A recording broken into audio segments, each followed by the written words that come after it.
Recording in progress. Bonjour à toutes et tous.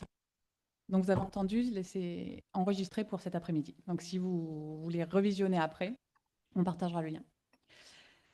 Donc, bonjour à toutes et tous. Soyez les bienvenus pour cette table ronde. Je suis Aude Valade, je suis chercheuse au CIRAD et Chiara Pistocchi est maîtresse de conférence à l'Institut Agro. Nous animerons cette table ronde de cet après-midi. Mais nous l'animons au nom d'un groupe d'organisations qui rassemble des personnels du CIRAD, de l'Institut Agro, de l'INRAE, de l'Université de Montpellier et de l'Université Paul Valéry. Au nom des organisateurs, je voudrais commencer par quelques remerciements. D'abord, nous remercions l'Institut Agro qui nous accueille aujourd'hui. Nous remercions aussi les syndicats de la recherche et de l'enseignement supérieur, CGT, Solidaire et SNESUP-FSU, qui ont rendu possible l'organisation de ce moment de réflexion et d'échange. Je remercie ensuite nos 4 intervenants d'avoir accepté de venir jusqu'à Montpellier et prendre de leur temps pour partager leurs expertises. Et enfin, nous vous remercions toutes et tous en ligne et sur place de nous avoir rejoints. Donc, si nous vous avons rassemblés aujourd'hui, c'est pour poser la question de la compatibilité entre financement privé et éthique environnementale et sociale de la recherche et de l'enseignement supérieur. Pourquoi se poser cette question aujourd'hui particulièrement? Le 30 janvier 2025, les CIRADiennes et CIRADiens ont été accueillis sur leur lieu de travail par des tracts de militantes et militants des soulèvements de la Terre et d'Extinction Rébellion. Leurs tracts décrivaient les partenariats entre la filiale du CIRAD Palmélite et la société Socfin, dont le groupe Bolloré est l'un des actionnaires principaux. Palmélite vend en effet ses semences de palmier à huile à Socfin, qui produit de l'huile de palme. Or, Socfin est régulièrement mise en cause par les communautés riveraines des plantations au sujet de leurs pratiques abusives, telles que l'accaparement de terres, les violences sexuelles, les violations du droit du travail ou la pollution de l'eau potable. Dans un contexte d'urgence des crises environnementales et d'une extrême droitisation de nos sociétés, accompagnée d'attaques sans précédent contre la science, dont Vincent Bolloré est l'un des moteurs en France, l'objectif de leur action était de visibiliser ce partenariat et les questions d'ordre éthique qu'il soulève. Le résultat de cette action a été une réponse de la direction du CIRAD aussi minimaliste que l'intérêt des collègues a été grand. Il faut dire que si la plupart des collègues du CIRAD n'avaient pas connaissance des liens avec le groupe Bolloré, la pression sur les personnels pour obtenir des financements est-elle bien connue, et cette interpellation résonnait avec un malaise déjà bien présent.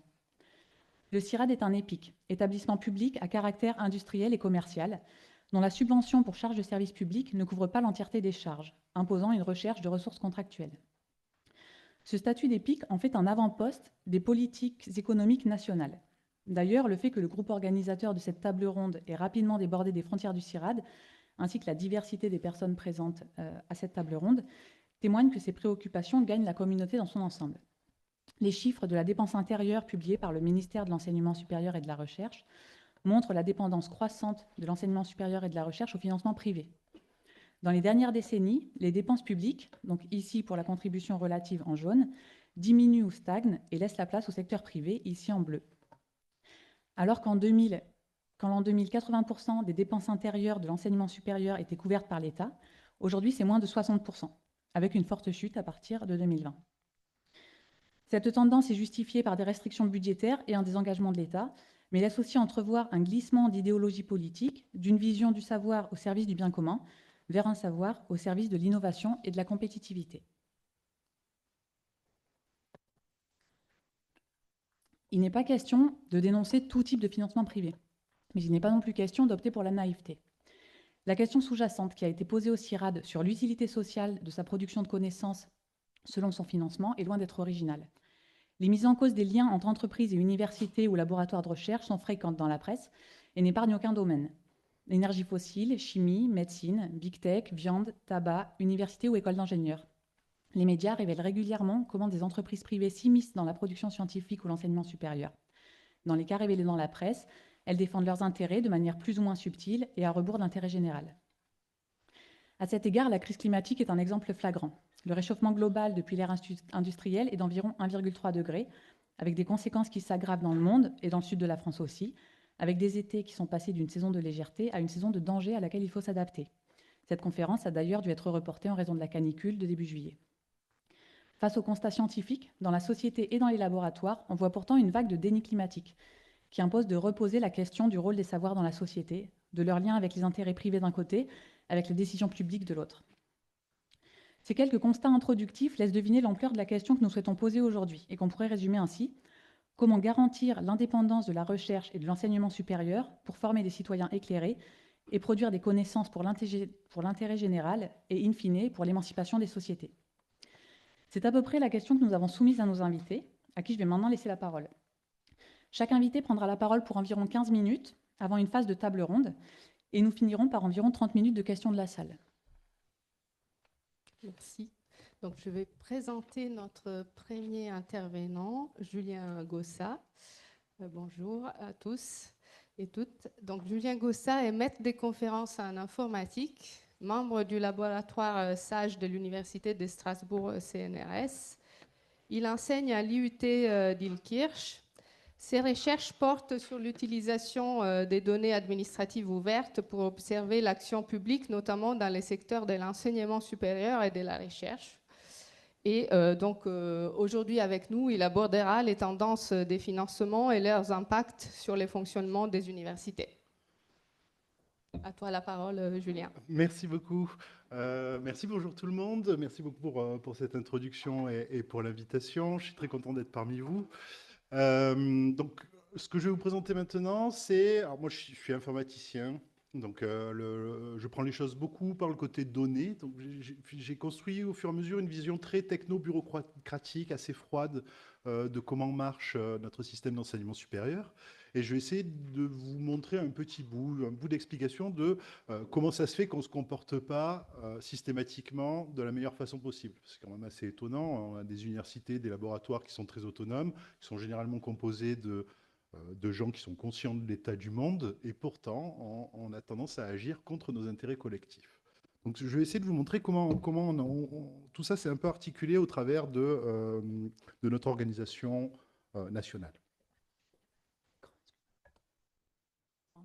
Oui, ça n'envoie pas.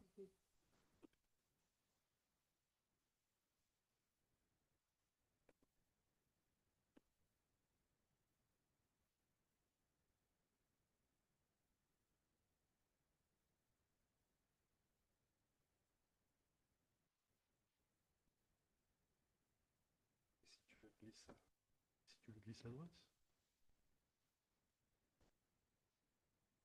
Voilà.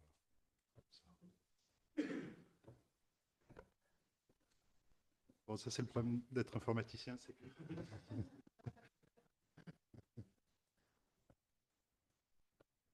Est-ce que tu y arrives?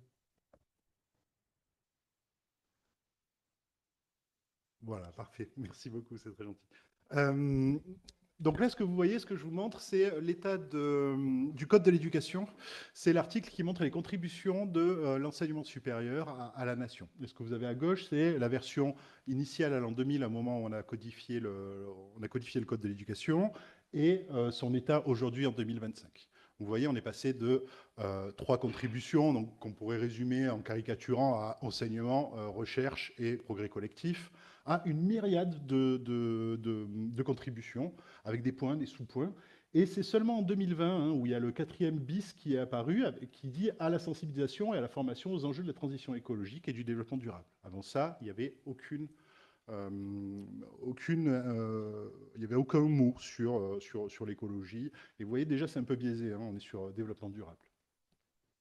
Ça, c'est le L123.3, donc ça, c'est carrément les missions de l'enseignement supérieur.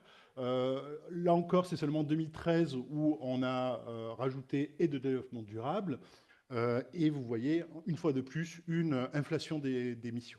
Et ces missions, comme elles sont devenues extrêmement nombreuses, et qu'évidemment nos moyens n'ont pas suivi, elles rentrent en conflit les unes avec les autres. C'est-à-dire qu'on ne peut pas tout faire, et donc il y a des moments où il faut prioriser les missions. Et au plus on en a, au plus il y a des conflits entre les missions.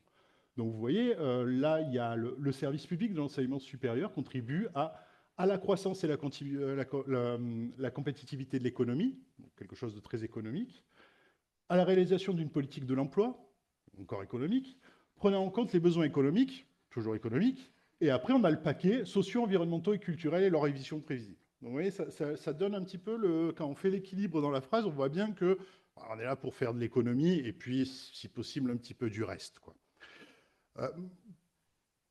qu'est-ce qu'on a comme outil pour guider l'action des universités, des laboratoires dans cette myriade de missions qui peuvent rentrer en conflit les uns avec les autres? Alors, on a un premier outil, c'est ce qu'on appelle les projets annuels de performance, rapport annuel de performance, et puis aujourd'hui, pour les universités, c'est ce qu'on appelle les COMP, les contrats d'objectifs de moyens de performance, mais avant, on avait les COP, contrats d'objectifs de performance, on a eu les COM, les contrats d'objectifs et de moyens.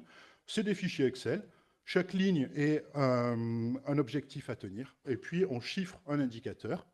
Et alors, dans les comptes, si cet indicateur n'est pas atteint au bout de 4 ans, le gouvernement coupe 20% des budgets qui étaient attribués à cette ligne-là. Donc, c'est-à-dire que là, le petit bloc que vous avez au milieu, qui ne se voit pas trop, c'est sur les enjeux environnementaux. Ce qu'on a, c'est former un certain nombre d'étudiants à ces enjeux. Si on n'y est pas arrivé, on nous enlève l'argent pour continuer à former des gens aux enjeux environnementaux. Vous voyez, la logique est déjà un petit peu cassée. Ça permet de guider notre action. C'est-à-dire que si on n'a pas une ligne qui nous dit de faire quelque chose avec de l'argent en face, bah, on ne le fait pas. En gros, c'est ça l'idée. Puis si on le fait mal, on n'a plus l'argent, donc on ne le fait plus.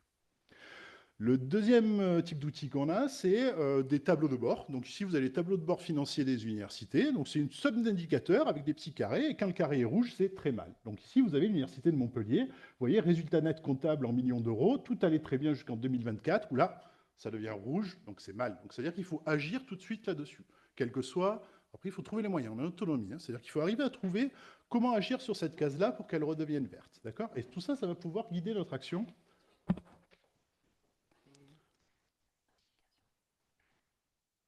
Tout ça va guider notre action, va guider l'action des établissements au moment où il faut qu'ils choisissent entre une mission ou l'autre, une contribution ou l'autre. Alors, pour bien vous faire comprendre les choses, ce qu'on a voulu développer les dernières années, c'est des signatures d'établissement. Donc ici, par exemple, les Échos, hein, pour ses 50 ans, l'Université de Haute-Alsace va imposer sa signature. C'est-à-dire que l'Université de Haute-Alsace doit être différente des autres, elle a une marque, elle a une signature, elle a une identité qui la différencie du reste du monde.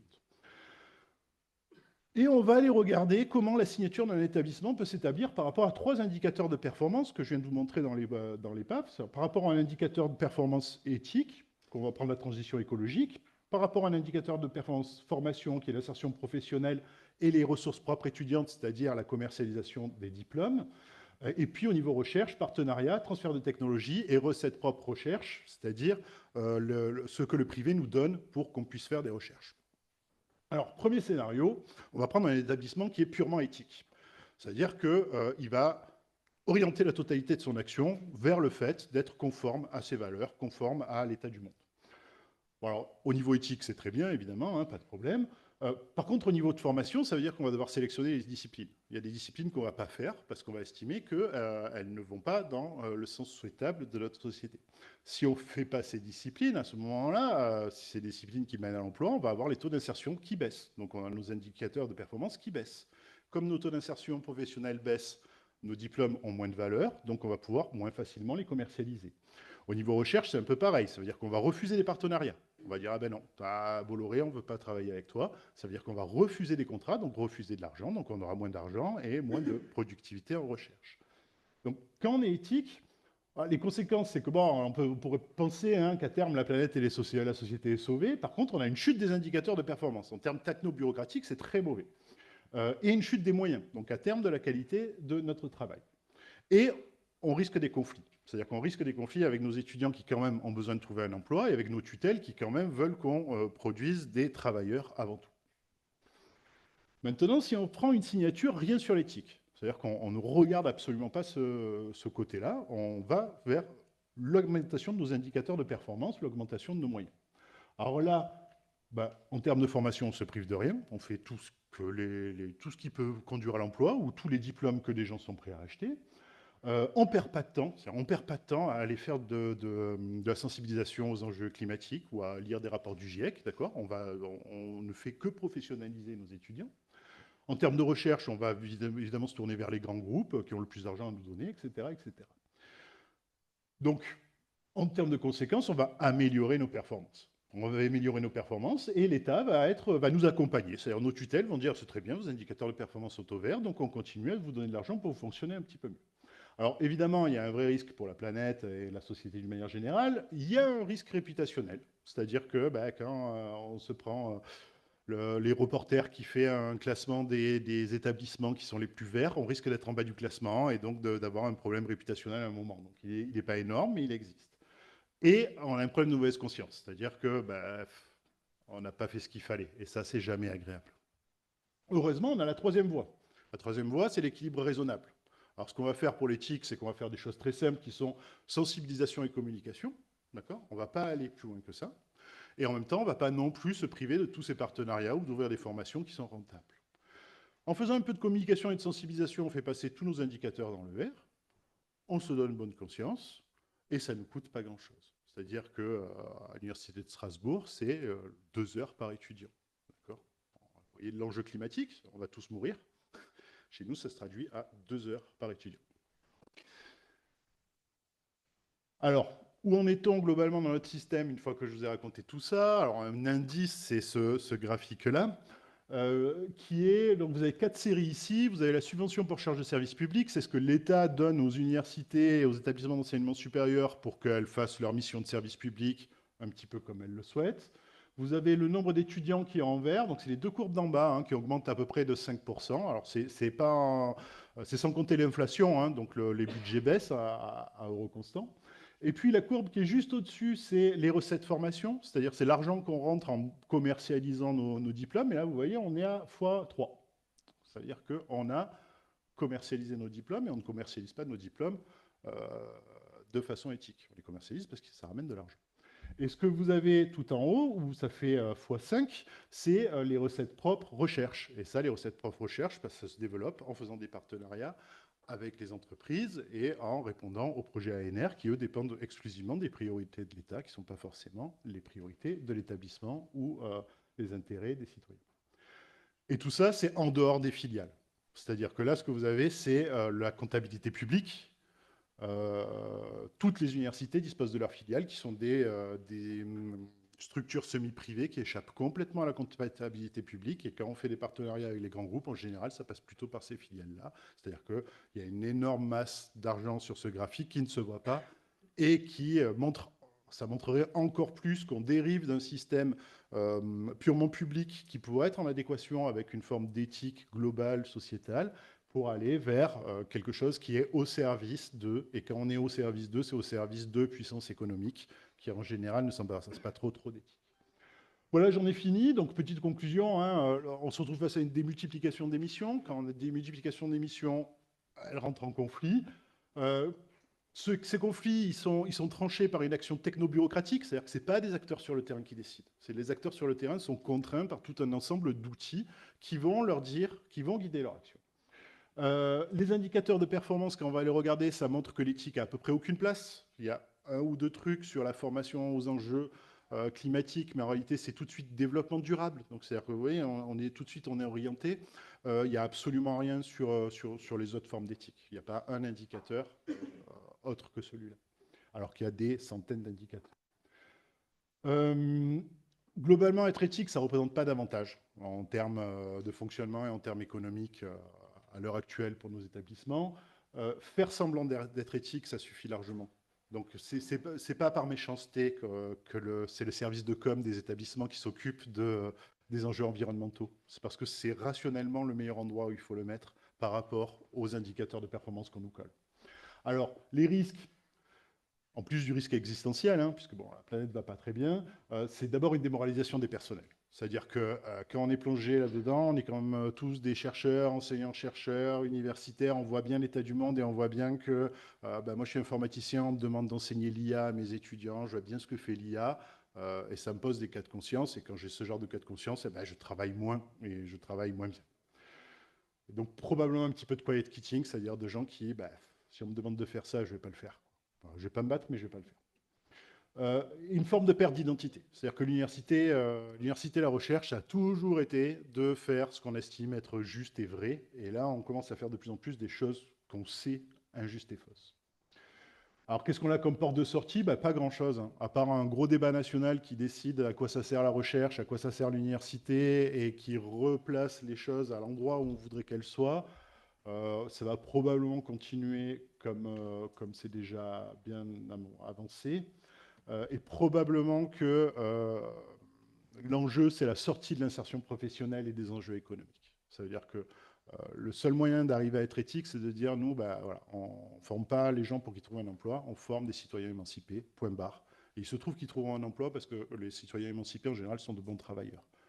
Mais on ne fait plus d'insertion professionnelle du tout. Vous voyez, c'est un discours qui ne peut être que radical, quoi. Je ne crois pas trop à un discours de petits pas pour venir à quelque chose qui fonctionne. Je vous remercie pour votre attention et je laisse la place au prochain intervenant.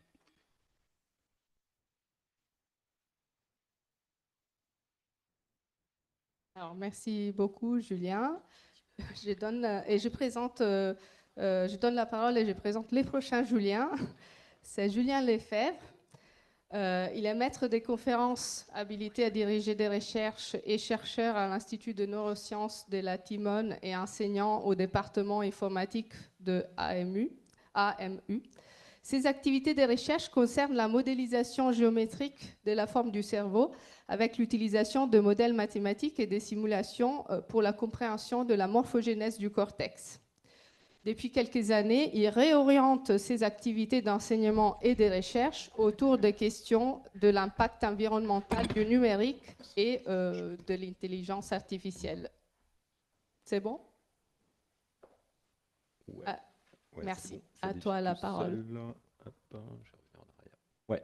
Ben, merci beaucoup pour l'invitation et bonjour à toutes et tous. Donc, merci pour la présentation aussi. J'interviens aussi au nom de Scientifiques en Rébellion, hein. C'est vraiment une intervention collective et puis vous l'aurez compris, à la base, les questions que je vais aborder ne sont pas spécifiquement mon sujet de recherche, même si je me pose récemment pas mal de questions pour aussi réorienter de ce côté-là. Peut-être pour vous dire très rapidement qui on est, parce que vous ne nous connaissez peut-être pas, on est un collectif donc, qui a à peu près 4 ans d'existence, peut-être un peu plus. Et en très bref, notre raison d'être, elle est basée sur ces 4 points que vous pourrez retrouver sur notre site. On veut alerter sur la gravité des consensus scientifiques, hein, sur le climat, sur la biodiversité. On veut aussi dénoncer les manipulations et les contradictions dans le monde et le monde académique en particulier. Donc ça, c'est un peu l'objet de mon intervention. On veut aussi instaurer un rapport de force si nécessaire. J'espère que ce ne sera pas le cas aujourd'hui. Je pense pas. Et on veut aussi réorienter l'enseignement supérieur et la recherche, ce qui fait aussi partie du message d'aujourd'hui. Donc pourquoi s'intéresser au lien entre industrie et industrie fossile en particulier et l'enseignement supérieur et la recherche? Bon, il y a une longue histoire au XXe siècle, hein, qu'on peut en partie découvrir dans l'ouvrage de Naomi Oreskes et Eric Conway, les marchands de doute, hein. C'est vraiment passionnant de voir que un grand nombre de consensus, enfin justement pas de consensus, mais de controverses passées sur les plus acides, les trous de la couche d'ozone, le tabagisme passif, etc., ont donné lieu à plein de mécanismes, et en particulier de fabrique de l'ignorance. C'est vraiment le point central, c'est qu'il y a eu une surproduction d'études scientifiques aussi pour masquer finalement des consensus naissants ou qui étaient carrément là, hein, pour ce qui est du changement climatique. Et tout ça avec l'aide très efficace d'industriels, hein, Exxon, les industries du tabac, et aussi des figures scientifiques. Alors, dans ce bouquin d'Oreskes et Conway, il y a 2 en particulier, physiciens et ingénieurs, hein, c'est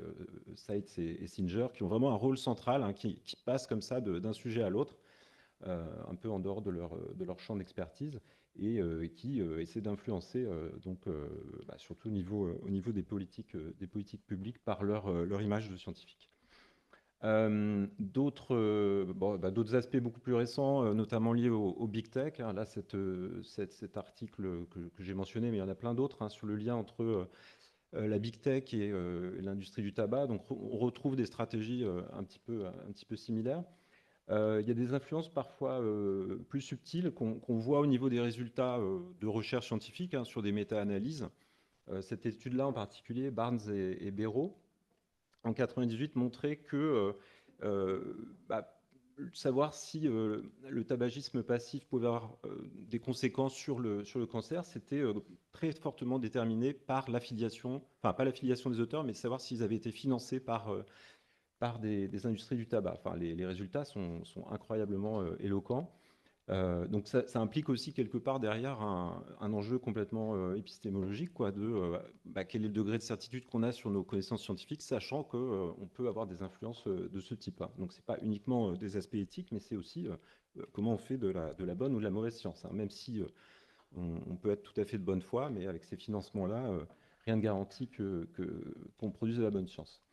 Alors pour l'industrie fossile en particulier, il y a assez peu de travaux qui ont regardé ça. Donc récemment, il y a Iltner qui fait une espèce de méta-analyse un petit peu de tous les articles là-dessus. Il n'y en a pas tant que ça. Donc il y a une quinzaine d'articles scientifiques et une vingtaine de la littérature grise, donc des plaidoyers d'étudiants, de personnel de l'enseignement supérieur.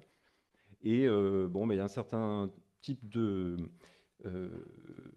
d'influences qui sont répertoriées. Il mentionne par exemple la production d'une connaissance fossile, hein, autour de thématiques bien spécifiques, hein, qui englobent le business as usual, hein, comme on l'imagine bien, mais aussi des questions de sécurité, le techno-optimisme. Il y a évidemment le financement de scientifiques qui sont directement concernés par des secteurs d'activité comme l'énergie, donc ça crée évidemment un soutien, mais une dépendance aussi de ces scientifiques. On en reparlera, je pense, largement. Il y a des financements de recherche sur la santé, et puis évidemment de l'achat de crédibilité académique auprès des décideurs, hein, parce que si un scientifique dit que le charbon au Canada, en Alberta, ça n'a pas trop d'influence ou ça n'a aucune influence sur les populations locales, bon, ça, c'est une figure d'autorité qui va influencer les politiques locales. Et puis, voilà, j'ai rajouté un point qui n'est pas dans l'article de Hiltner, c'est toutes ces clauses de non-dénigrement qui sont assez spectaculaires quand elles sont révélées, hein. La dernière en date, c'était Total et le Collège de France, Total, donc, qui est mécène au Collège de France, mais qui, dans son contrat de mécénat, indique qu'il ne faut pas porter atteinte à l'image de Total. Voilà. Autre type d'influence, d'autres biais, hein, comme ce qui a pu être vu sur le tabac, c'est là sur l'axe des X, c'est un indice de à quel point les études sont favorables au gaz naturel, hein, et en fonction de qui produit ces études. Donc si vous êtes le GIEC ou d'autres institutions, on va dire pro-environnementales, donc c'est la baseline, là, c'est autour de 0. Et puis, selon que ces instituts sont financés par les fossiles ou pas, vous avez un biais favorable, de plus en plus favorable, si vous êtes financé par les industries fossiles, pour considérer que le gaz naturel est une solution tout à fait positive. Alors, en France, il n'y a pas énormément d'études pour le moment. Il y a Christophe Bonneuil qui a publié il y a quelques années un peu l'historique de Total sur les 50 dernières années. Donc, c'est assez passionnant. Ça ne concerne pas spécifiquement le financement de la recherche. Il y a quelques passages là-dessus, mais ce n'est pas forcément le plus détaillé. Greenpeace a produit un rapport sur comment Total Énergie influence la science, qui est très complet et qui mériterait aussi probablement d'être continué, hein, comme rapport. Et d'autres initiatives sur les liens entre l'enseignement supérieur et le privé, donc qui ne sont pas spécifiquement sur le fossile, on en parlera après aussi, c'est l'association Academia pour l'accès citoyen aux documents administratifs dans le milieu académique et culturel, et le projet ICE, dont on a parlé récemment, porté par des étudiants de grandes écoles sur les entreprises illégitimes dans l'enseignement supérieur. Alors, qu'est-ce qu'on peut faire dans la suite de tout ça? Donc, nous, à Scientifiques en Rébellion, il y a à peu près un an, on s'est lancé dans une cartographie des liens entre les entreprises fossiles et les universités et la recherche académique. Voilà, il y a des enjeux de transparence, il y a aussi un enjeu de recherche, hein, de documenter un peu tout ça. Et puis, évidemment, c'est pas juste de la production de connaissances, produire de nouveau quelque chose qui documente le désastre, alors vu cette fois du point de vue industriel et des influences, c'est aussi de créer un débat public, hein, on y revient, et on y reviendra pour faire pression sur nos institutions, hein, comme ce qu'il y a pu y avoir à Princeton, typiquement, qui se sont engagés dans des démarches de divestment, donc vraiment se désengager complètement des financements fossiles. D'autres sources d'inspiration du côté des Pays-Bas, Mapping Fossilities, Fossil Ties, pardon. Euh, je passe. Et donc notre étude, pour le moment, elle est très parcellaire. On s'est basé sur des données publiques de financement ANR et ERC. On a publié des résultats préliminaires au colloque de Labo 1.5 l'an dernier. Bon, on avance avec nos moyens, sachant que ce n'est pas nos sujets à plein temps, mais il y a un certain nombre de choses quand même intéressantes sur une relative évolution à la hausse des projets ANR qui impliquent des partenaires fossiles au cours du temps. Donc là, c'est le nombre qui augmente. Les financements européens, là, c'était quoi? Oui, pardon, c'était les financements européens, là aussi. Un certain nombre d'entreprises impliquées, donc quand même pas mal de projets, hein. On est à parfois plusieurs centaines pour Total, entre autres, des sommes impliquées importantes également. Bon, des changements ici, Total qui peut, par exemple, être impliqué dans plus de projets finalement, compte tenu de la somme qu'il reçoit dans sa globalité. Et puis après, bon, des choses qu'on a envie de commencer, c'est regarder les mots-clés aussi qui révèlent l'implication aussi de ces partenariats recherche fossile, avec un basculement vers les énergies renouvelables, l'étude des écosystèmes, hein. On n'est plus directement sur des projets qui vont concerner les énergies fossiles, hein. Ça n'apparaît que 3 fois dans les projets ERC. Donc voilà, est-ce que c'est du greenwashing? La suite nous le dira si on regarde plus attentivement. Sur l'ANR, alors on a une échelle beaucoup plus restreinte. On a des graphiques aussi qui montrent une évolution aussi à la hausse après une légère baisse du côté j'ai plus la date exactement. Et là aussi, des analyses qu'on peut faire pour le moment qui sont purement visuelles, mais c'est de regarder un petit peu les réseaux de relations entre les labos et ces industries fossiles. Donc là, par exemple, c'est ce qu'on a construit pour l'ANR, hein. En vert, vous avez un certain nombre d'acteurs fossiles. Euh, bon, vous avez Total. Bon, vous avez aussi l'Institut français du pétrole, hein, qui est un EPIC, donc c'est pas tout à fait sur le même plan que Total. Et les labos ici en rouge, mais vous avez déjà un réseau quand même assez fortement connecté. Donc après, bon, en tant qu'informaticien, on a envie de creuser un peu plus et d'essayer de comprendre un peu ce qui se joue derrière. Je vous ai épargné celui de l'ERC où il y a énormément d'acteurs et c'est pas très visible, mais peut-être qu'on pourra extraire des structures un peu plus nettes. Les shares sont aussi un sujet d'intérêt. On peut assez souvent récupérer des informations, en tout cas sur les partenaires, sur les financements, c'est moins clair. Et j'insiste sur cet aspect de réseau parce qu'il existe déjà quelques recherches là-dessus. Donc là, c'est au Canada, une étude de 2018 qui s'est intéressée, voilà, à tout l'écosystème fossile et universités, décideurs publics, et qui a pu mettre en évidence, à l'aide d'outils informatiques, un sous-réseau assez fort en Alberta, donc région assez traditionnellement dédiée à l'extraction pétrolière. Et voilà, il tire des conclusions sur ce réseau qui, sans être totalement climato-dénialiste, ont aussi plein de stratégies de ralentissement du changement. Alors, enfin, dans notre étude, après, ces études globales, faut continuer à investiguer, mais ce qui est intéressant aussi, c'est de récupérer les informations localement. Donc, on a aussi proposé un questionnaire que je vous encourage à compléter si vous avez des informations. On pourra redonner le lien après. C'est pour essayer vraiment de classifier tout type d'interaction entre les écoles, les universités et les labos de recherche. Donc là, il y a une typologie non exhaustive qui est proposée. Et donc pour aller plus loin dans tout ça, déjà juste dans la documentation, donc le point central, c'est vraiment d'aller regarder localement, hein, dans tous nos instituts, toutes nos universités. Donc il y a un certain nombre de démarches aussi qui ont été commencées, en particulier à Strasbourg, où ils ont demandé à avoir un certain nombre de contrats de mécénat ou de collaboration, et parfois avec la nécessité de saisir la CADA, hein, pour juridiquement avoir ces contrats qui ne sont pas montrés. Et puis, message important aussi, c'est d'avoir des alliances entre ce travail qui a des aspects scientifiques, mais aussi des aspects vraiment d'enjeux de démocratie, de citoyenneté. Et donc, c'est travailler avec Academia, le projet ICE. On travaille avec ICE et en particulier dans les prochaines semaines, tout ce qu'on a pu faire sur l'ANR et le RC sera aussi abondé sur leur site. Et je mentionne aussi les syndicats et j'espère qu'on aura l'occasion d'en reparler parce que je pense qu'il y a un enjeu important là-dedans.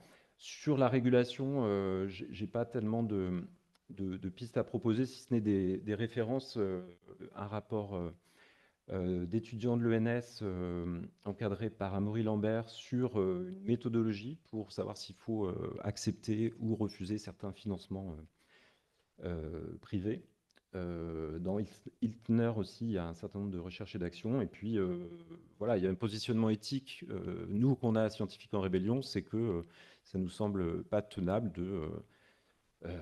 d'être financé par des industriels fossiles simplement parce qu'ils ne respectent pas les engagements des accords de Paris ou parce qu'ils sont dans la désinformation sur leur stratégie de réduction d'émissions de gaz à effet de serre. Voilà, j'en ai terminé.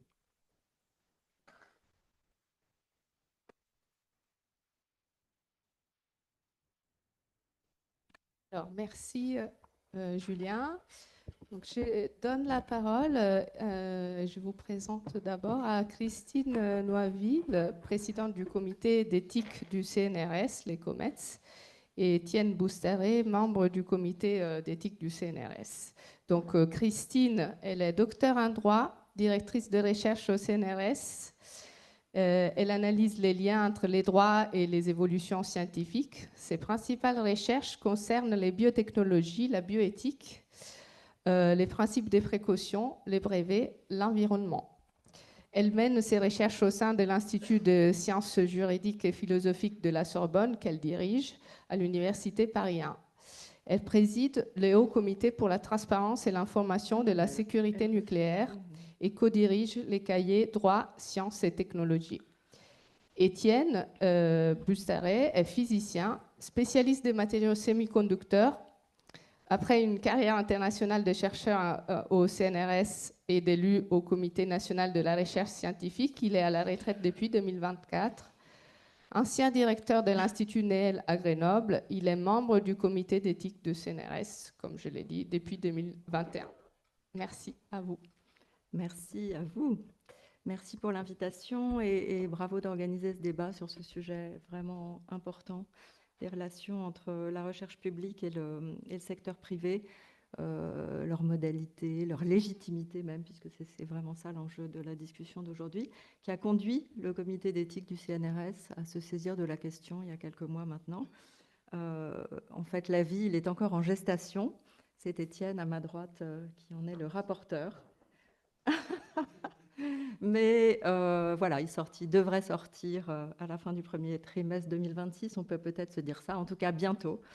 Et Étienne vous donnera un aperçu des réflexions qu'il suscite au sein, enfin que ce sujet suscite au sein du comité d'éthique.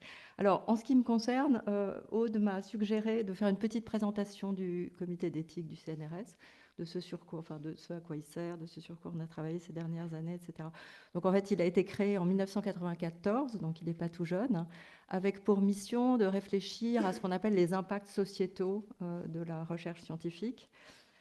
C'est un petit comité assez resserré puisqu'on est une quinzaine de membres qui rendons donc d'abord on est représentatif de la variété des disciplines scientifiques du CNRS, c'est-à-dire à la fois SHS et sciences, toutes sortes de sciences dures comme on dit, et on rend des avis sur saisine ou sur autosaisine. Donc sur saisine, donc tous ces avis sont disponibles sur notre site internet. Je vous encourage à aller les lire. Sur saisine, en général du conseil d'administration ou du PDG lui-même. Et il nous a saisi 4 fois ces 4 dernières années. Premièrement, alors je vois que vous regardez tous là, mais en fait, j'ai pas de slide, il faut juste m'écouter. Donc, il nous a saisi une première fois de l'impact environnemental de la recherche scientifique. La question étant, comment est-ce que le secteur de la recherche scientifique, et vous savez que c'est une question aussi discutée depuis quelques années que celle qui nous occupe aujourd'hui, comment est-ce que le secteur de la recherche devrait exactement se soucier à la fois dans ses activités quotidiennes de transport, de mission, d'achat, etc., mais aussi dans les finalités qui lui sont assignées ou qu'il s'assigne, comment est-ce qu'il devrait prendre en considération les questions de protection de l'environnement. Ça, c'est un premier avis qu'on a rendu il y a 3 ans. Il y a 2 ans et demi, on a été saisi d'une question beaucoup plus étroite, mais qui agitait aussi un peu un certain nombre de cercles de scientifiques au sein du CNRS. C'était de s'interroger sur les relations que les chercheurs du CNRS pouvaient ou devaient établir avec la Compagnie du Ponant, qui est une entreprise qui organise du tourisme, qui est à la tête en fait de tourisme, je ne sais plus comment on dit, de croisière, oui, qui fait des croisières de luxe et qui a développé un croisiériste, merci Étienne, et qui a mis au point il y a quelques années un bateau qui emmène des touristes en Antarctique et sur lequel a été construit un petit labo de recherche. Et la Compagnie du Ponant invitait les chercheurs du CNRS à venir faire des recherches et des conférences sur le bateau en question. Et voilà, on a rendu un avis là-dessus, sur le point de savoir, qui est très proche d'ailleurs de la discussion d'aujourd'hui, et c'est un cas de figure sur lequel on pourra revenir, de savoir dans quelle mesure c'était éthique ou pas, et selon quelles conditions. On a rendu un autre avis sur la responsabilité des chercheurs, complètement différent, là il vient de sortir, sur la responsabilité des chercheurs face à des recherches dangereuses. Et on a pris 2 cas de figure, 2 exemples, comme celui de la géo-ingénierie et celui en virologie des gains de fonction, qui consiste à rendre des virus ou des bactéries plus dangereux qu'ils ne sont en réalité, pour censément mieux comprendre, mieux prévenir les pandémies, et la géo-ingénierie censément mieux éviter les effets du changement climatique. Voilà, la question c'était, c'est quoi la responsabilité des chercheurs face à des recherches qui peuvent être immensément, créer des dommages collectifs extrêmement importants, mais pour lesquels un certain nombre de personnels de recherche considèrent que c'est le rôle de la recherche précisément d'aider, en prenant des risques, à apporter des solutions aux fléaux que l'on connaît. Et puis là, on est en train de travailler sur l'expérimentation animale, qui est un sujet difficile, sur lequel je pourrais revenir si vous le souhaitez, même si c'est assez loin de notre sujet du jour.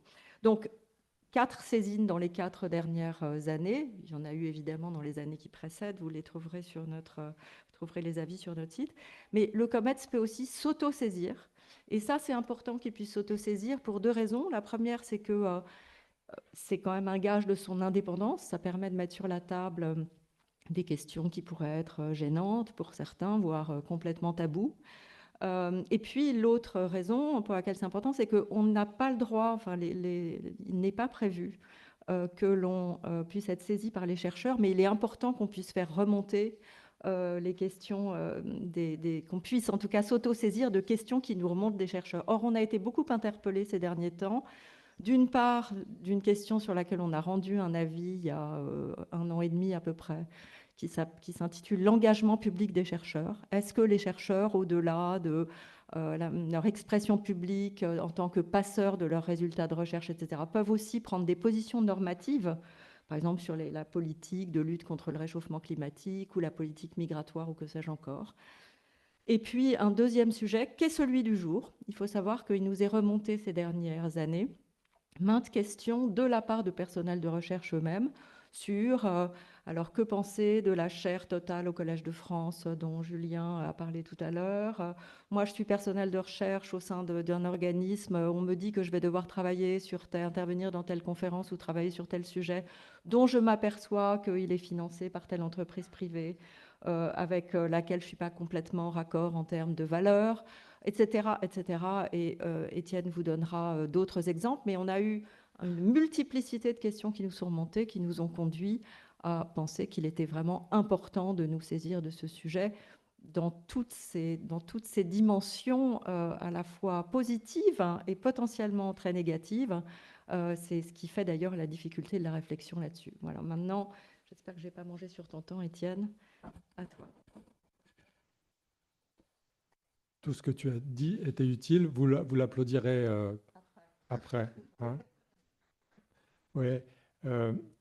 Donc c'est vrai qu'on s'est autosaisi de ce sujet, un peu plus large que celui du financement privé de la recherche publique qui nous rassemble plus ou moins, si j'ai compris aujourd'hui, qui est celui des relations entre la recherche publique et le secteur privé.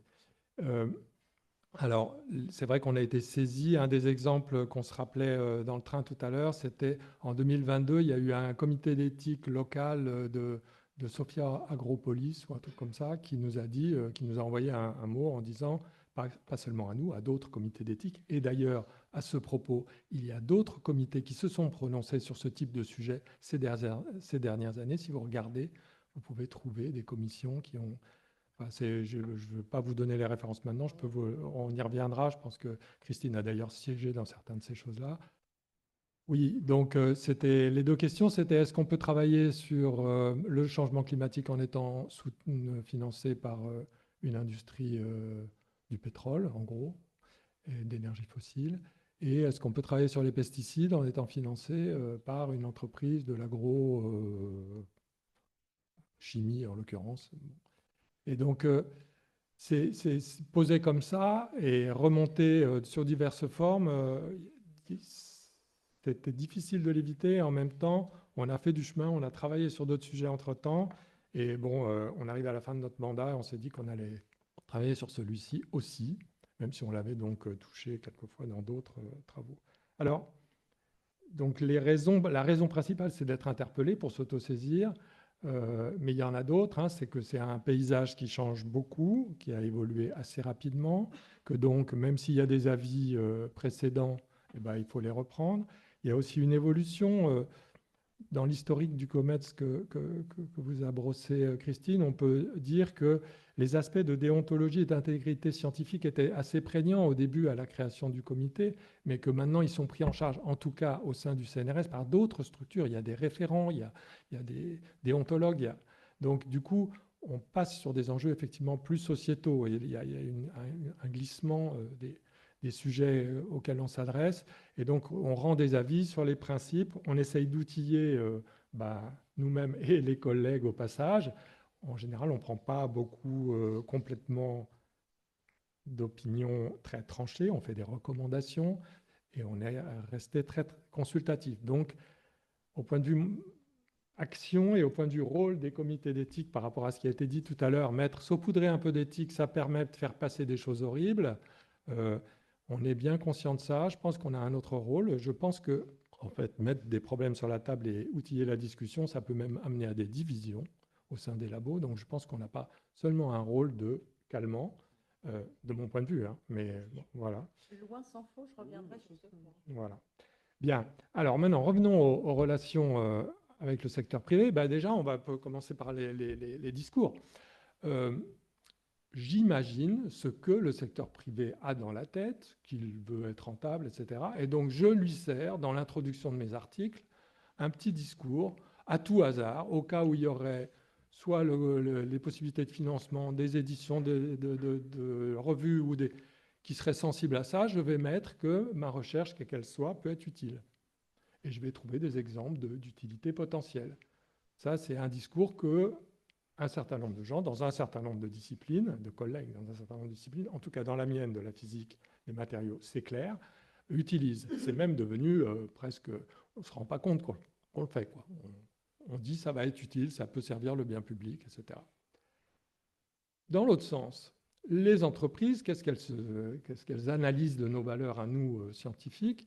Qu'on est curieux, qu'on a soif de connaissances, qu'on veut déployer notre recherche. Donc, qu'est-ce qu'elles vont nous proposer éventuellement pour nous dévier d'un sujet qui les embêterait? C'est d'aller chercher, d'aller faire des listes, d'aller connaître de façon très pointue les millions ou les milliers de molécules qu'il faudrait connaître afin d'en dresser une liste pour qu'un jour, peut-être, une législation puisse être établie et les interdise. Bon, voilà, bon, c'est juste pour situer les deux points de départ de relation. Ensuite, les mariages ou les collaborations, ils sont souvent à trois, parce que l'État, il met quand même sa sauce pas mal. Vous avez un petit peu remarqué, je pense, que donc les agences de financement, les discours des ministres, les discours de plein d'autres gens, hein, l'emploi, enfin plein de choses font que on va nous marier souvent, ou en tout cas à nous proposer de nous marier, ou nous encourager à faire plus d'innovation, etc. Et donc, c'est pas nouveau. Alors à Montpellier, moi je situe Chaptal. Pour vous, c'est un Montpelliérain? Je sais pas. Chaptal, donc 18e, 19e siècle, oui. Ok. Donc, eh ben, Chaptal, très fort, hein, très fort. Il a réussi à faire le mariage à trois en une seule personne. Il y a eu un moment, au début, sous Napoléon, il était ministre de l'Intérieur. Il a fait commander, oui, parce qu'il a fait beaucoup de choses. Il était ministre de l'Intérieur. Il a fait commander une étude sur la pollution due à l'industrie. Il était lui-même industriel, chimiste, pour protéger les populations et les villes. Et donc, il a fait demander à l'Académie des sciences une étude, l'académie à laquelle il appartenait. D'ailleurs, par coïncidence, l'Académie des sciences a nommé 2 rapporteurs pour ce sujet-là, dont l'un était Chaptal. Voilà, donc si vous voulez voir la collusion rassemblée d'un point de vue un petit peu décalé, hein, là je ne dis rien sur l'actualité, j'espère que personne n'est froissé. Bien.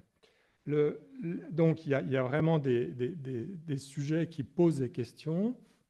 On a dans les relations trop de choses à voir pour un comité d'éthique de mon point de vue, donc on va en choisir quelques-unes. Il y a des choses qui ont été dites sur les fondations. Il me semble que c'est une des choses qui est nouvelle dans le paysage. Il y a des fondations d'établissements. Ça vous dit quelque chose? Est-ce que vos établissements respectifs ont des fondations? Ouais, dans la plupart, ils en ont maintenant.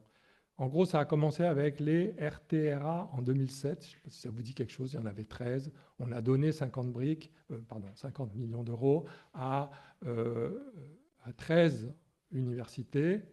Et c'était du capital consomptible, comme on dit, enfin comme ils disent. Et donc, il a été consommé par toutes les universités, sauf une. Donc, elles n'ont pas fonctionné avec les intérêts que ça rapportait. Elles ont donné le capital dans les années qui ont suivi, 10 ou 15. Et puis, il y a d'autres fondations qui sont apparues. Oui, c'est Toulouse School of Economics qui n'a pas consommé. Les autres, petit à petit, toutes les universités ont fait leur fondation. Et les fondations d'établissement, ça n'a pas d'argent, ou très peu. Ça a quelques legs, mais ça n'a pas beaucoup de patrimoine. Et donc, ça va chercher de l'argent. Et donc, c'est un des intermédiaires qui brouille un peu le jeu. Alors, en toute bonne foi, hein, ils vont vous chercher de l'argent pour que vous fassiez des recherches. Le CNRS aussi a une fondation. Mais ils sont dans une situation de demande et de dépendance très forte qui fait qu'il y a des tas de choses qui sont acceptées, et notamment des clauses de dénigrement et autres clauses qu'ils essayent de tenir secrètes avec les entreprises. Bon, donc ça, c'est pour aller chercher des choses qui chatouillent vraiment. Il y en a d'autres, et je crois que Christine m'en voudrait si je ne disais pas que, eh bien, oui, il y a aussi des collaborations qui se passent très bien avec les industriels. Il y a des domaines dans lesquels, en fait, c'est des collègues. Il y a de la recherche industrielle qui est crédible, et il y a aussi des projets qui sont accélérés, soit du côté industriel, soit même du côté de la recherche publique, du fait de la collaboration. Donc, il ne faut pas non plus jeter tout. Mais il faut faire un peu attention. Au point de vue des masses d'argent, tout à l'heure, vous avez un truc sur la DIRDA, je pense que pour l'instant, les fondations, c'est peanuts. C'est rien. Mais vous avez eu ce petit tableau-là de l'Université de Montpellier à qui il manquait 8 millions. Alors, je ne sais pas le budget, mais je dirais que ça doit être 300 ou 400 millions, le budget de cette université. Donc, 8, ce n'est pas beaucoup. Seulement, si vous trouvez 4 sponsors à 2 briques pour une chaire, même si c'est pour 3 ans, et que vous mettez ça en route, vous pouvez avoir des ressources propres. Alors, même si c'est la fondation, il y a des glissements, il y a des gens qui seront payés par la fondation au lieu d'être payés par l'université, etc., qui font que, finalement, ça va servir les comptes de l'université. Et donc, il faut un petit peu, j'ai essayé de vous donner un tableau un peu foisonnant, hein, c'est peut-être moins structuré que les discours de mes collègues, mais je voulais vous alerter sur plein de petits aspects que cette situation crée, et cette situation de financement privé allant vers le public, qui ne sont pas toujours aussi pires que Chaptal, mais il faut être vigilant. Et il y a des critères de vigilance, je crois qu'on y reviendra, vous aurez des questions à ce sujet-là, et ce qui a été... Enfin bon, je reviendrai là-dessus. Merci.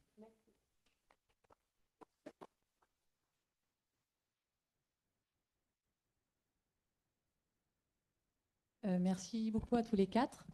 Du coup, maintenant, on va poser, Chiara et moi, 2-3 questions avant de vous laisser la parole pour vos questions. Donc, la première question qu'on voudrait vous poser. Ok. Ah oui, vous en avez deux.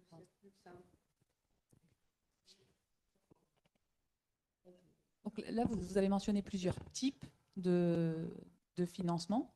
Vous avez même dit qu'il n'y a pas que le financement. C'était bien, Étienne, que tu remettes aussi le fait qu'il n'y a pas que des relations d'influence qui sont financières, il y a aussi des relations d'influence qui sont structurelles ou institutionnelles. Donc c'est important de le dire aussi, malgré notre titre qui était orienté financement. Donc il y a plusieurs types. Vous avez parlé de mécénat. J'ai entendu parler les fondations. On a parlé des projets de recherche, des chaires. Il y a aussi les prix de thèse, les colloques. Donc il y a toute une variété de partenariats qui ne sont pas tous négatifs. Et du coup, si on veut commencer à réfléchir un peu à où mettre le curseur, qu'est-ce qui a de l'intérêt, à quel moment on ne veut plus y aller, c'est aussi important qu'on arrive à distinguer un petit peu les différents effets, les différents risques, les différentes conséquences, qui ne sont peut-être pas toutes sur le même plan. Et donc, je voulais un peu vous demander votre avis là-dessus. Comment est-ce que comment est-ce qu'on peut penser la gradation des risques et des conséquences? Comment est-ce qu'on traite à la fois les risques qui portent sur l'orientation des recherches et les risques sur les conditions de travail? On a parlé de la démoralisation des personnels.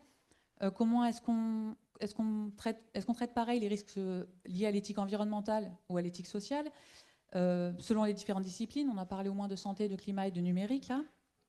Voilà. Comment est-ce que vous gradez les différents risques? Est-ce que vous pouvez nous parler un petit peu de ça? Qui est-ce qui veut commencer? Étienne, tu veux commencer?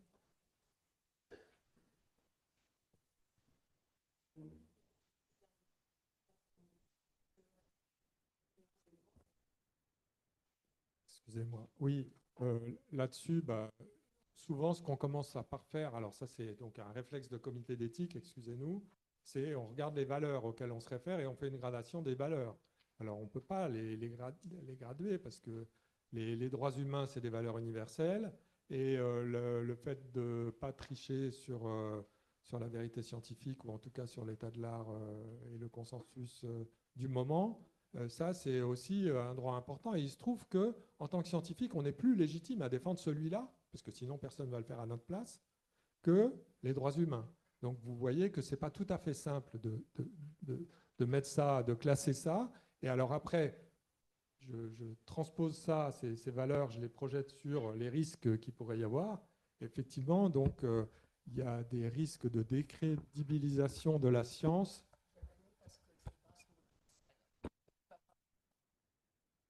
D'accord. Donc je disais que si on décide de mettre un peu au premier plan des valeurs qui sont propres aux scientifiques, mais c'est une approche, je ne dis pas que c'est celle qui est la plus recommandable, mais en tout cas, ce qui est sûr, c'est que c'est une partie de notre rôle. Dans ce cas-là, on va dire, on prend les risques de décrédibiliser la science si on se fait instrumentaliser, on a des risques de se faire Ça se voit, hein, ça se voit quand c'est facile hein, d'accuser des chercheurs d'être en collusion comme des journalistes. Bon, c'est des choses qui arrivent. Et donc, les accusations arrivent vite et la crédibilité doit être assurée tout le temps. Donc, on ne peut pas se départir de la rigueur et des valeurs scientifiques pour éviter certains risques. Alors, est-ce qu'il y a des conséquences? J'avais réagi au fait que tu voulais parler de conséquences parce que je trouve que conséquences, c'est vraiment très, très large. Mais je pense que la transparence contre la décrédibilisation, par exemple, c'est un outil. C'est-à-dire que le soupçon, le fait qu'il y ait des choses cachées, c'est un des nœuds. Donc, vous voyez, on va remettre en ordre les valeurs. Donc, ça va être ce qui fait le travail scientifique et sa solidité, la fiabilité des connaissances établies, la transparence ensuite dans les relations. C'est des choses comme ça. On va poser ça et c'est ça qui peut nous garantir qu'on risque un peu moins. Je ne sais pas si j'ai répondu à ta question, mais j'espère que ça inspire mes collègues.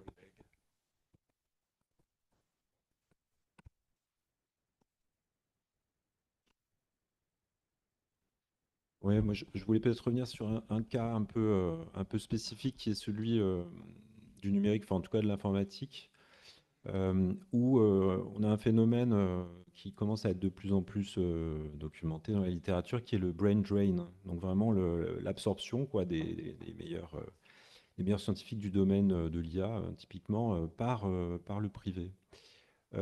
Et ça, c'est un risque d'une autre nature, hein, mais c'est vraiment d'une disparition d'un champ disciplinaire public au profit d'un champ disciplinaire qui ne serait que régi par les GAFAM, hein, pour faire simple, même s'il y a toute une constellation, évidemment, d'autres entreprises impliquées là-dedans, mais qui fonctionnent avec pas voilà, les mêmes règles éthiques. Il y a des exemples vraiment emblématiques. Il y a la chercheuse en IA, Timnit Gebru, qui travaillait pour Google il y a quelques années et qui a été licenciée de Google parce que son sujet, c'était l'éthique chez Google, hein. Alors, ça existe. Enfin, ça existait, je ne sais plus si ça existait. Je pense que ça a dû être liquidé avec son départ, mais enfin, voilà, elle a mis sur la table un certain nombre de sujets et ça passe pas. Donc ces entreprises-là, clairement, avancent avec un agenda enfin, ou des valeurs, en tout cas, qui ne sont pas ceux de la communauté scientifique telle que nous la connaissons. Donc là, ça aussi, c'est un risque important et qui concerne aussi peut-être d'autres domaines, peut-être en neurosciences aussi, des sciences très technologisées où les financements publics sont clairement défaillants, quoi, hein, je pense qu'on le constate tous. Euh, donc ce domaine-là est assez concerné et c'est assez logique, somme toute, hein, tous les moyens offerts par les GAFAM, forcément, attirent les collègues d'informatique. Donc là aussi, il y a peut-être aussi une question à se poser, hein, ça reste une question éthique, morale, qu'on peut adresser à nos collègues, enfin, sans forcément aller dans la culpabilisation, etc., mais se dire pourquoi vous êtes engagé dans la recherche aussi. Enfin, alors évidemment, il ne s'agit pas de dire que nos collègues iraient dans le privé parce qu'ils vont gagner 10 fois plus, même si c'est à peu près l'ordre de grandeur, mais c'est aussi, encore une fois, parce qu'ils vont faire probablement de la meilleure recherche. Après, on peut discuter sur est-ce que faire de la recherche en IA, c'est de la bonne recherche à l'heure de l'urgence climatique. Je crois que c'est un autre sujet, mais en tout cas, il y a ce domaine de l'informatique voilà, qui comporte ce risque. Euh, je vais enchaîner avec un chiffre qui est très intéressant, c'est que là, on commence à avoir une crise du recrutement dans les universités et les derniers chiffres, c'est que 20% des postes ouverts au concours de maître de conférence en informatique n'ont pas été pourvus. C'est-à-dire qu'il y a une pression qui est telle que le secteur public, la recherche publique, n'arrive même plus à recruter des chercheurs en informatique. Alors, ça veut dire quoi? Ça veut dire qu'on va avoir moins de gens dans la société qui sont sur notre statut qui est très spécial, qui est un statut de liberté et d'indépendance. Alors pourquoi on a ce statut tout à fait extraordinaire d'être libre et indépendant, sans hiérarchie? C'est précisément pour pouvoir gouverner notre propre action par rapport à notre propre éthique. C'est-à-dire qu'au moins, au plus on est désintéressé, au moins on a de liens avec le reste du monde, au plus on peut s'auto-guider vers nos propres valeurs. Alors moi, je ne sais pas mettre le curseur pour répondre à la question sur euh, quel est le bon niveau, et puis quelle valeur, et puis comment les prioriser. Par contre, je peux relativement faire confiance à des gens qui ont décidé de rentrer dans les métiers de l'enseignement et de la recherche publique pour avoir leur propre échelle de valeur qui ne soit pas trop cassée, qui soit assez en adéquation avec ce dont la société a besoin. Et par contre, ce qui est sûr, c'est qu'à l'heure actuelle, depuis 15 ans, 20 ans maintenant, on bouge ce curseur au niveau social. C'est-à-dire qu'au niveau social, on baisse le curseur de la liberté et de l'indépendance des enseignants et des chercheurs français. Voilà. Ça se voit un petit peu partout dans le monde. Et quand on fait ça, naturellement, ça ne veut pas dire que tous les gens qui ont des liens avec le monde économique ou le monde social vont forcément très mal se comporter. Ce n'est pas du tout ça la question. Mais on multiplie les risques d'avoir des comportements, des recherches qui vont contre l'intérêt que le chercheur aurait décidé s'il avait été totalement libre et indépendant. Donc voilà, c'est un petit peu dans la question du débat, il y a cette question-là, c'est jusqu'où on place la liberté et l'indépendance des chercheurs. Est-ce qu'on les laisse faire complètement ce qu'ils veulent, pour potentiellement n'importe quoi, ou est-ce qu'on diminue leur liberté et leur indépendance pour les mettre au service de tel ou tel intérêt?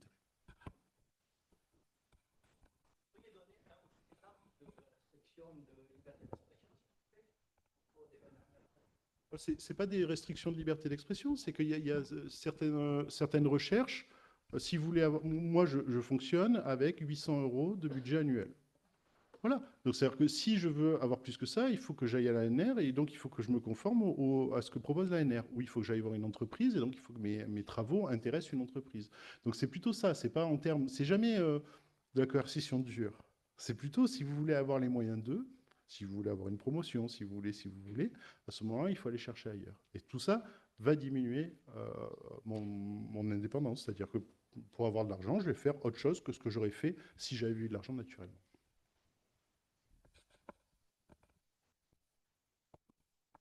Passage, les GAFAM subventionnent les conférences des informaticiens. Merci. Non, peut-être juste 2 mots pour compléter et aller dans le sens de ce qu'ont dit mes collègues, mais peut-être en disant les choses autrement. Effectivement, je pense que tous ceux, tu as dit, Étienne, que beaucoup de gens avaient déjà réfléchi au sujet, la CNDASP, le CIRAD a produit quelque chose d'intéressant là-dessus, l'IRD, enfin bon, de nombreux organismes de recherche. Et effectivement, ils arrivent tous à l'idée à laquelle personnellement j'adhère, mais mon avis, ça n'est que mon avis, qu'il faut se concentrer sur les partenariats sensibles. Alors après, il faut définir ce qui est sensible ou controversé, et surtout gérer ces partenariats avec le privé selon des modalités très pratico-pratiques, très concrètes. Donc effectivement, d'abord, ils arrivent grosso modo tous à la même idée selon laquelle il est vraiment important de réaffirmer les valeurs de la recherche. Donc ça, je vous rejoins tout à fait là-dessus. Par exemple, au CNRS, on a une fondation du CNRS qui a été mise en place il y a quelques années et qui n'a pas de charte exprimant ses valeurs, les limites qu'elle se fixe. La seule chose qu'on sache, c'est qu'elle n'accepte pas des donations venant de gens qui recycleraient de l'argent sale. C'est très bien, mais ça me semble être insuffisant au regard des exigences actuelles. Donc, réaffirmer des valeurs qui sont celles de la recherche. Je pense aussi, en second lieu, qu'il est important d'étudier au cas par cas, chaque partenariat au cas par cas en fonction des enjeux pour l'organisme de recherche considéré. Et je pense qu'il faut rappeler, parce que je pense qu'on ne l'a pas suffisamment dit là aujourd'hui, que les enjeux financiers sont peut-être considérés comme scandaleux pour certains, mais ils comptent pour les organismes de recherche et ça n'est pas anormal. Donc ils ne doivent pas être la seule boussole, bien évidemment, mais ils constituent un élément du tableau. À côté des enjeux financiers, il y a les enjeux scientifiques. Il peut y avoir un vrai intérêt scientifique, il faut quand même le redire, à travailler avec des entreprises privées qui peuvent vous donner accès à des données de terrain, qui peuvent vous donner accès à leur terrain tout court pour faire des recherches sur la biodiversité. On se rappelait tout à l'heure que la Fondation Hermès ouvre un certain nombre de ces terrains et de ces labos à des chercheurs de je ne sais plus où, je ne sais plus si c'est le CNRS, mais qui trouvent un vrai intérêt du coup à travailler avec cette fondation. On peut aussi donner l'exemple de chercheurs de l'IRD qui ont développé une formation qui s'appelle Mater en 180 minutes. Je ne sais pas si vous avez entendu parler de ça, qui est une espèce de formation destinée normalement au milieu académique, mais pour laquelle ils ont été approchés par des entreprises avec lesquelles, a priori, ils n'avaient pas nécessairement dont ils ne partageaient pas vraiment les valeurs, comme EDF ou Thales. Et la question s'est posée de savoir si oui ou non ils donnaient accès à ces entreprises-là. Et ils ont finalement décidé d'accéder à la demande de ces entreprises avec l'idée selon laquelle il pouvait y avoir derrière ce partenariat une volonté de faire progresser les objectifs de développement durable. Donc ces éléments-là aussi, il faut les prendre en considération quand on s'interroge, encore une fois, au cas par cas, sur l'éthique d'un partenariat ou sur son caractère, au contraire, non éthique. Et puis à côté de ça, effectivement, il faut avoir une grille de critères. Et là, je pense qu'il faut être très concret. Si on n'a pas une grille de critères multiples dont on regarde à chaque fois s'ils sont remplis ou pas remplis par le projet de partenariat, bah, en réalité, on ne va pas très loin et on agit. Alors, moi, je dois dire qu'aujourd'hui, je suis un petit peu sidérée d'entendre que ces critères doivent se concentrer sur l'impact environnemental des activités de l'entreprise privée avec laquelle un projet de partenariat est envisagé. Il y a l'environnement, mais il y a aussi les droits humains. Une entreprise qui bafoue les droits humains à l'étranger, ça me paraît aussi être un sujet, un problème et au minimum un sujet. Puis on pourrait donner bien d'autres exemples. Donc il y a d'abord des critères concernant la RSE de l'entreprise ou de la fondation en question. La RSE. Ah, responsabilité sociétale des entreprises, hein, ou responsabilité sociétale et environnementale des entreprises. Voilà. Et puis, il y a une autre question qui n'est pas facile, qu'il faut trancher, c'est quid de la tendance marquée, enfin, de l'évolution tendancielle des impacts d'une entreprise. Je ne sais pas si je suis très claire. On a beaucoup reproché à la fondation BNP Paribas d'être accrochée à une entreprise qui a longtemps investi dans des énergies fossiles, ce qui est vrai. Mais ces dernières années montrent une tendance à une évolution plus favorable. On peut le contester. Mais est-ce que cette tendance, si elle existe, doit être prise en compte ou pas? C'est aussi une question qu'il faut se poser. Bon, bref, je ne veux pas accaparer le micro, mais tout ça pour vous dire qu'il me semble que si on ne formalise pas une démarche et si on ne met pas en place une espèce de comité de conseil, de suivi, voilà, comme il en existe d'ailleurs un à l'IRD, il y a un comité d'éthique des partenariats. En réalité, on ne va pas s'en sortir. Et je pense que c'est vraiment dans ce sens-là qu'il convient de travailler. Tu veux rajouter quelque chose? On est en train de répondre aux questions que vous n'avez pas encore posées. Alors. Désolée. Oui, justement, avant de laisser la parole à la salle, peut-être, effectivement, ça fait une belle transition avec notre question suivante qui était quels sont les outils. Donc, vous en avez déjà indiqué quelques-uns, dont la transparence, en fait, un certain nombre de critères qui soient formalisés. Donc, quels peuvent être en fait les outils que un institut, un établissement peut se donner et quelle est l'échelle d'action aussi pour que en fait ces types de choses soient mises en place. Est-ce que c'est l'échelle individuelle ou est-ce que c'est l'échelle plutôt d'un établissement et aussi à propos des critères, est-ce qu'on peut aller est-ce que les autres intervenants aussi peuvent dire la leur? Est-ce que, par exemple, la taille de l'entreprise doit être prise en compte parce qu'on sait que plus une entreprise elle est grande, plus elle a du pouvoir et de l'influence, par exemple, sur les décideurs publics. Et donc ça peut être problématique. Est-ce qu'il y a des secteurs? Vous avez mentionné certains secteurs, par exemple les secteurs des armements. Est-ce que ça c'est exclu ou pas? Voilà. Est-ce que vous pouvez nous en dire plus? Et peut-être juste quelque chose qu'on a un peu passé rapidement, les risques pour l'enseignement, en fait, pour les jeunes. En fait, ici, on est un institut, un établissement d'enseignement supérieur, Institut Agro. On sait qu'il y a un certain nombre d'entreprises qui apparaissent, par exemple, au Forum des métiers, auxquels on confie nos étudiants pour les stages. Voilà, qu'est-ce que vous en pensez? J'ai posé 2 questions et pas une. Juste un mot. Ce qui a été signalé, là, le travail des étudiants de l'ENS avec Amaury Lambert, c'est vraiment une très bonne source pour vous rendre compte qu'il existe, grâce à la finance verte, des outils en ligne pour jauger les entreprises pour peu qu'elles soient assez grandes, qu'elles aient une existence boursière. Dans ce cas-là, vous pouvez vraiment aller regarder via plusieurs indicateurs. Vous pouvez juger de leur politique, mais pas seulement, aussi sur les droits humains, etc. Ça existe, ça.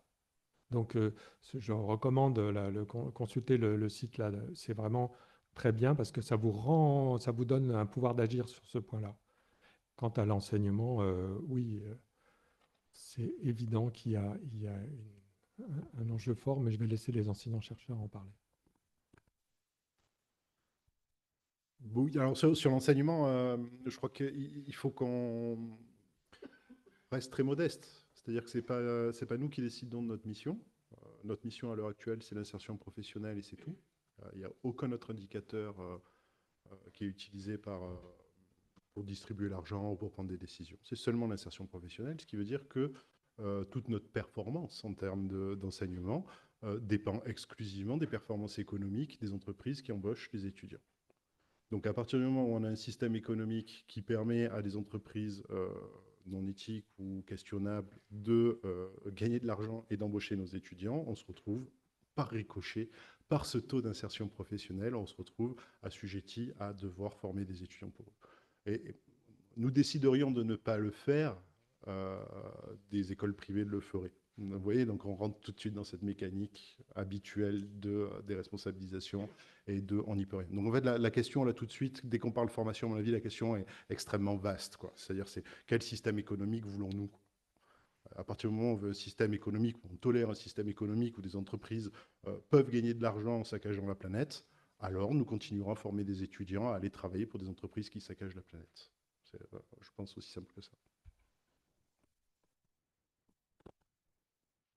Ouais, pour prolonger la discussion, donc sur l'enseignement, il y a quand même quelque chose qui est un outil qui me semble vraiment très intéressant. C'est ce qu'on appelle l'UE Jouzel en licence 3, enfin, suite à la loi Jouzel. Enfin, elle doit avoir un autre nom, mais maintenant, c'est obligatoire à l'université en licence 3 d'avoir 30 heures environ sur les questions de. Alors, ça s'appelle soit développement durable, soit transition environnementale ou écologique.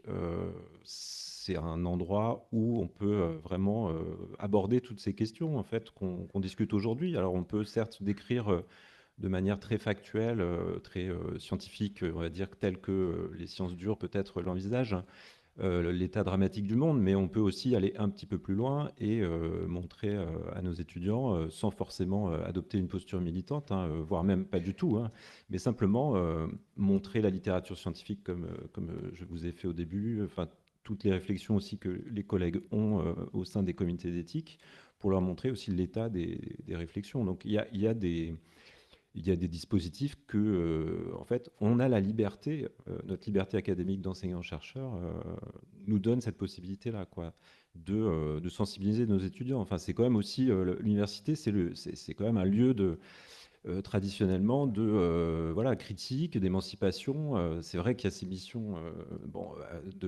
d'insertion de nos étudiants qui sont très, très prégnantes, mais voilà, c'est quand même cette espèce de peut-être de sanctuaire de l'université qui a aussi bon, ses contreparties, mais c'est aussi ça des fois qu'il faut rappeler. Et peut-être pour terminer, tout à l'heure je mentionnais les syndicats, mais je pense qu'il y a vraiment un enjeu de lutte. Donc c'est un outil peut-être moins académique, mais les syndicats existent dans l'université depuis longtemps. Ils ont une place qui fluctue selon les universités, selon les élections, les contextes. Ça peut être compliqué, mais voilà, il y a des outils syndicaux, des traditions syndicales, des historiques syndicaux qu'il faut aussi remobiliser pour, je vais dire un truc comme ça, mais aller bordéliser un conseil d'administration quand il y a des choses inacceptables qui se passent pour mettre la pression. Voilà.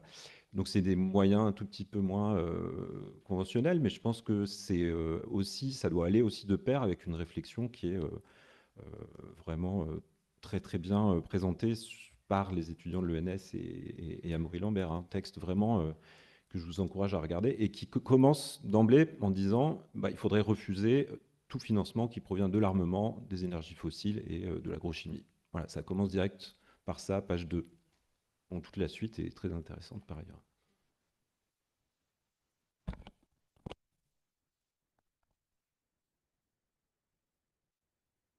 Merci. Non, c'était simplement pour répondre à la première question de Chiara sur niveau individuel ou niveau collectif. Au fond, qui est en charge de réfléchir à ces questions? Je pense que c'est les deux, en fait. Je pense qu'il est très important que les chercheurs et enseignants-chercheurs soient sensibilisés à la question, qu'il y ait vraiment un débat assez large sur ce sujet, pour qu'ils aient conscience des potentiels bénéfices, mais aussi des risques qu'on a rappelés tout à l'heure et qui sont réels, et qui sont de plus en plus réels à mesure que se multiplient les relations entre recherche publique et privée. Donc on l'a dit, mais il faut quand même le rappeler, hein, le risque d'être entraîné dans des recherches de subversion, le risque de ne pas pouvoir divulguer les résultats de sa recherche parce que ces résultats pourraient être éventuellement contraires aux intérêts de l'entreprise qui finance, le risque etc., etc. Enfin, on l'a dit, donc je ne vais pas perdre du temps là-dessus. Donc, c'est important, je crois, qu'il y ait une réflexion individuelle sur le sujet, mais il est également important que les choses se passent aussi à un niveau plus élevé, plus institutionnel. D'abord dans les labos. Il est vraiment essentiel, me semble-t-il, qu'il y ait une transparence sur les partenariats avec des entreprises privées, mais aussi d'autres organismes publics. Il faut que les conseils de labo soient le lieu où on discute, ou au minimum où on rend transparent les partenariats existants. Sinon, alors certains personnels de recherche se retrouvent embarqués dans des recherches qui ne sont pas nécessairement en phase avec leurs valeurs ou avec leurs idées. Ça, je pense que c'est un point vraiment très important. Et puis, par ailleurs, il faut que les organismes de recherche mettent en place cette espèce de grille de critères que l'on évoquait tout à l'heure. Moi, je pense que ce serait même beaucoup plus logique que cette grille de critères soit, sinon mise en place, en tout cas, qu'il y ait une réflexion qui soit collective, qui soit stimulée par le ministère de la Recherche et qu'il y ait une espèce de charte collective sur la question qui permette de guider les chercheurs quand ils sont face à un partenariat, un projet de partenariat qui leur paraît compliqué, sensible ou potentiellement sujet à controverse. Et voilà, qui est en plus de ça, comme je le disais tout à l'heure, une espèce de cellule d'appui et de réflexion, de conseil aux chercheurs en cas de problème.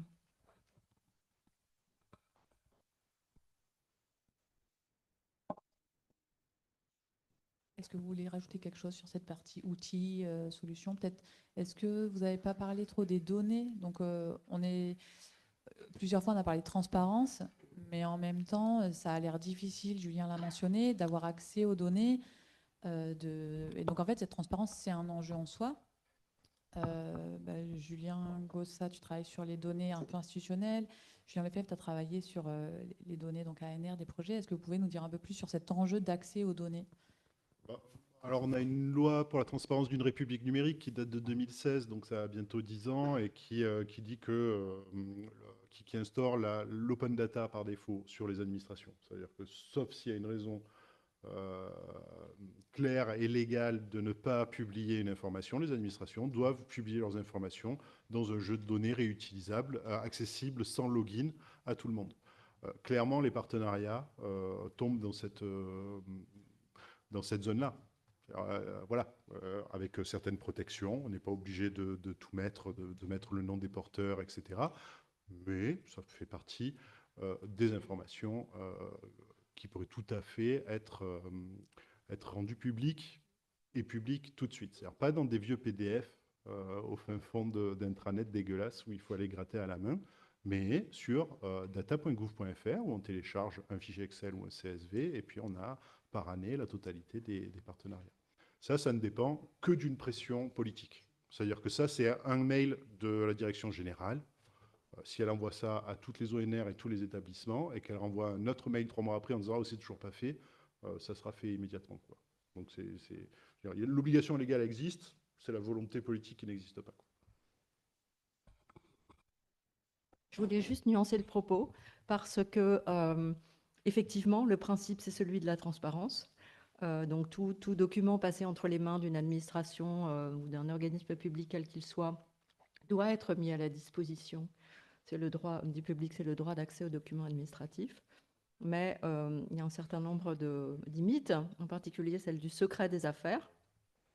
Or, précisément, il y a un gros enjeu en ce moment là-dessus, et il y a même un gros contentieux qui devrait être tranché par le Conseil d'État dans quelques jours. Voilà, donc oui, théoriquement, on devrait tout trouver sur data.gouv.fr, mais en fait, la question de savoir si les partenariats en feront partie reste ouverte.